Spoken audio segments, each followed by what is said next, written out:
மக்களை காலைல டிடிவி அண்ணாவை பற்றி இந்த நியூஸை பார்க்கும்போது சரி ஒரு கட்சி தலைவருக்கு இதெல்லாம் சகஜம், சும்மா ஏதாவது போட்டு விடுவாங்க, வாடகைலாம் கொடுக்காமல் இருப்பாங்களா அப்படிங்கிற மாதிரி தான் முதல்ல இந்த செய்தியை நான் பார்த்தேன்.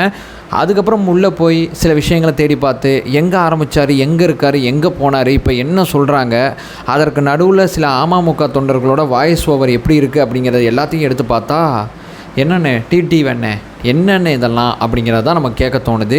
அண்ணன் டிடிவி அவர்களை பற்றி இந்த கட்சி அலுவலகம் சார்ந்த இந்த செய்தியில் நம்மளோட புரிதல் என்னென்னா ரொம்ப வருத்தமாக இருக்குது. இந்த மாதிரி செய்திகள் கிரியேட் ஆகும்போது இதற்கு காரணமாக அண்ணன் டிடிவி இருக்கிறது இன்னும் வருத்தமாக இருக்குது. அப்படிங்கிற அந்த வருத்தத்தோட இந்த பதிவை நான் ஆரம்பிக்கிறேன். உற்சாக வணக்கங்கள், வாங்க பதிவுக்குள்ளே போகலாம். முதல் விஷயம் மக்களே, கொஞ்சம் முன்னாடிலேருந்து வரேன். ஏன்னா அப்போ தான் இப்போ இருக்கக்கூடிய அந்த கரண்ட் சினாரியோ நமக்கு தெளிவாக புரிய ஆரம்பிக்கும். இந்த அமமுக அப்படிங்கிற கட்சி ஒரு வீட்டில் ஆரம்பித்த கட்சி. ஒரு வீட்டை கொஞ்சம் பட்டி டிங்கரிங் பார்த்துட்டு ஒரு டெவலப்டு ஏரியா கொண்டு வந்து ஒரு வீட்டை மேம்போக்காக சில வேலைகளை பார்த்து இந்த கட்சியை தொடங்கினாங்க. இந்த வீடு யாருக்கு சொந்தமான வீடுன்னு சொல்லி கேட்டிங்கன்னா சென்னை அசோக் நகரில் தான் முதல்ல அமமுகவோட கட்சி அலுவலகம் இருந்துச்சு. எசக்கி சுப்பையா, தொழிலதிபர் எசக்கி சுப்பையா தான் டிடிவி தினகரன் அவர்கள் இந்த கட்சியை ஆரம்பிக்கிறதுக்கு இந்த வீட்டை முதல்ல கொடுத்துருந்தாரு. ஸோ ஒரு வாடகை கிடையெல்லாம் பேசியிருப்பாங்க. பேசி இந்த வீட்டை அவர் அரேஞ்ச் பண்ணி கொடுத்துருக்காரு. இவரோட வீட்டில் தான் அந்த கட்சி முதல்ல தொடங்கப்பட்டது. கொஞ்சம் காலத்துக்கு இந்த வீட்டில் தான் அந்த கட்சி இருந்துச்சு. எந்த விதமான மாற்று கருத்தும் கிடையாது. இந்த எசகி சுப்பையா அவர்களுக்கும் டிடிவி அவர்களுக்கும் சில மனஸ்தாபங்கள் வந்ததுனால எசகி சுப்பையா அவர்கள் டிடிவியோட அந்த அமமுக கட்சியிலேருந்து விலகி அவர் என்ன பண்ணிட்டார்னா அதிமுகவில் சேர்ந்துட்டார். அதிமுகவில் அண்ணன் எடப்பாடி அவர்களை ஏற்றுக்கிட்டு அதிமுகவில் சேர்ந்துட்டார். இப்போ அவர் எம்எல்ஏவாக இருக்கார். ஸோ எசகி சுப்பையா அப்படிங்கிற அந்த தொழிலதிபர் வீட்டில் தான் முதல்ல அமமுக கட்சி இருந்துச்சா. இப்போ இவர் இல்லைங்கிறப்போ இவரோட வீட்டில் கட்சி அலுவலகத்தை வச்சுக்க முடியாதுல்ல. இவரே கட்சியில் கிடையாது, வீட்டில் மட்டும் எப்படி அலுவலகம் வச்சுக்க முடியும்? லாஜிக்கலாக எத்திக்கலாக தப்பாயிரும்ல.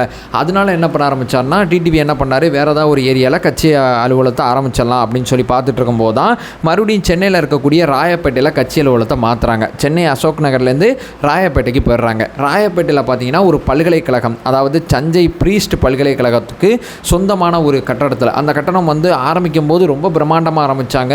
லுக் வைஸ் ரொம்ப பெட்டரான ஒரு கட்சி அலுவலகமாக அந்த கட்சி அலுவலகம் இருக்குது. இப்போது இந்த ஒரு ஏரியா சொல்கிறேன் பார்த்திங்களா, அந்த பல்கலைக்கழகத்துக்கு சொந்தமான ஒரு கட்டடம். இந்த கட்டடத்தில் தான் பஞ்சாயத்து இருக்குது. ரொம்ப வருஷங்களாகவே சில பேர் சில மாதங்களாக சொல்கிறாங்க வாடகையை சரியாக அமமுக கொடுக்கல அப்படிங்கிறது தான் இங்கே குற்றச்சாட்டு. ஸோ அந்த குற்றச்சாட்டு வாடகை சரியாக கொடுக்காதனால பார்த்திங்கன்னா கட்சியோட அலுவலகத்தோட அந்த வெளியில் பார்த்திங்கன்னா கல்லூரியோட வாகனத்தை கொண்டு நிப்பாட்டுறது, வாடகை கொடுக்கலனா வீட்டோட ஹவுஸ் ஓனர் எப்படி நடத்துவாங்க அப்படிங்கிறது ஒரு சாதாரண அந்த ஹவுஸ் வீட்டில் இருக்கிறவங்களுக்கு ரொம்ப தெளிவாகவே தெரியும். வீடு இல்லாதவங்களுக்கு இந்த வழி நல்லாவே தெளிவாக தெரியும். ஸோ வாடகை ஒழுங்காக கொடுக்காதனால என்ன பண்ணிட்டாங்கன்னா அந்த கல்லூரி வாகனத்தெல்லாம் ஃபுல்லாக நிப்பாட்டுறது.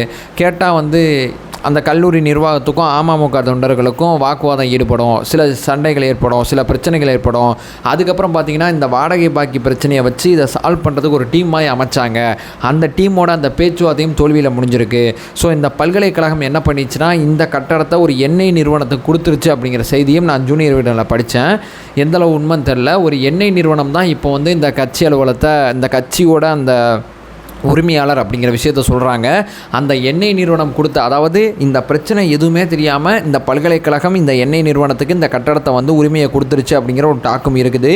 எங்கே பார்த்தேன் முதற்கொண்டு சொல்கிறேன், ஜூனியர் வீடனில் பார்த்தேன். ஸோ இந்த ஜூனியர் வீடனில் பார்த்த அந்த செய்தி எந்தளவு உண்மை அப்படிங்கிறதுக்கு முன்னாடி இந்த நெருக்கடி ஆரம்பிச்சிருச்சு. அதாவது நீங்கள் அலுவலகத்தை மாற்றணும், நீங்கள் வேறு ஏரியாவுக்கு போகணும், எங்களுக்கு வாடகை பாக்கி தரல அப்படிங்கிற செய்தி பெரிய லெவலில் மீடியாவில் கசி விடப்பட்டிருக்கு.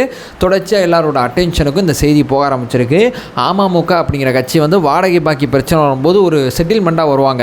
அவ்வளோலாம் தர முடியாதுங்க. நீங்கள் ஒரு உதாரணத்துக்கு 10 லட்ச ரூபா வாடகை பாக்கி இருந்துச்சுன்னா 10 லட்சம்லாம் தர முடியாதுங்க, ஒரு 7 லட்சம் வேணால் தரலாம் அப்படிங்கிற மாதிரி ஒரு செட்டில்மெண்ட்டுக்கு வருவாங்கல்ல. அந்த செட்டில்மெண்ட் பேச்சுவார்த்தையும் இந்த விஷயத்தில் நடந்துருச்சு. அதுவும் எந்தளவும் ஒத்து வராதனால தான் கட்சி அலுவலகத்தை காலி பண்ணுங்க அப்படிங்கிற நெருக்கடி கொடுக்கப்பட்டிருக்கு.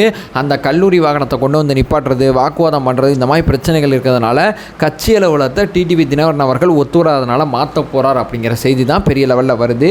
ஸோ அந்த வாடகையை கொஞ்சம் சரியாக கொடுத்துருந்தா, அல்லது வாடகை ஒப்பந்தம் போடும்போதே கொஞ்சம் கவனமாக இருந்திருந்தா, ஒரு வீட்டுக்கே 2 லட்சம் போட்டு தான் உள்ளே உட்காடுறோம். கட்சி அலுவலகம் அப்படிங்கிறப்போ சும்மாலாம் போய் உட்காந்துருக்க மாட்டாங்க. அந்த வேலையை சரியாக செஞ்சுருந்தா ஒரு கட்சிக்கு வாடகை சரியாக கொடுக்கல அப்படிங்கிற பேர் அந்த கட்சிக்கு எப்படிப்பட்ட அவப்பேர்?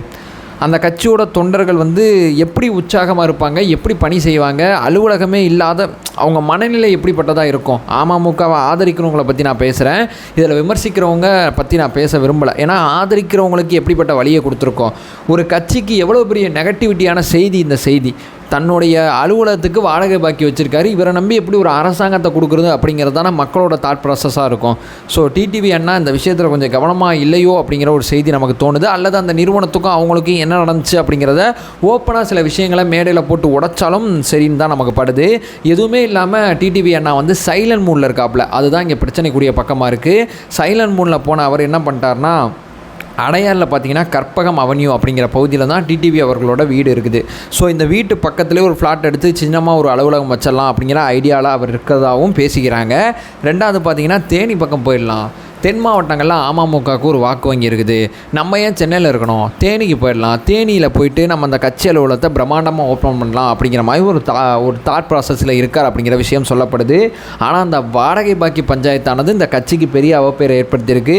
கூடிய சீக்கிரம் சென்னை ராயப்பேட்டையிலேருந்து அமமுக அலுவலகமானது காலி செய்யப்படும் அப்படிங்கிறதான் இப்போ இருக்கக்கூடிய கடன் சினாரியோ. ஒரு கட்சிக்கு இது ஆரோக்கியமான செய்தி கிடையாது அப்படிங்கிற ஒரு விஷயத்தை சொல்லிட்டு என்னன்னா டிடிவி அண்ணா அப்படிங்கிற ஒரு கேள்வியை கேட்டுட்டு இந்த வீடியோ என் பண்ணிக்கிறேன். நம்ம சேனலில் ஃபர்தராக ஃபாலோ பண்ணிங்கன்னா பொலிட்டிக்கல் ரீதியாக பல்வேறு விஷயங்களை பற்றி பேசிகிட்டு இருக்கோம்.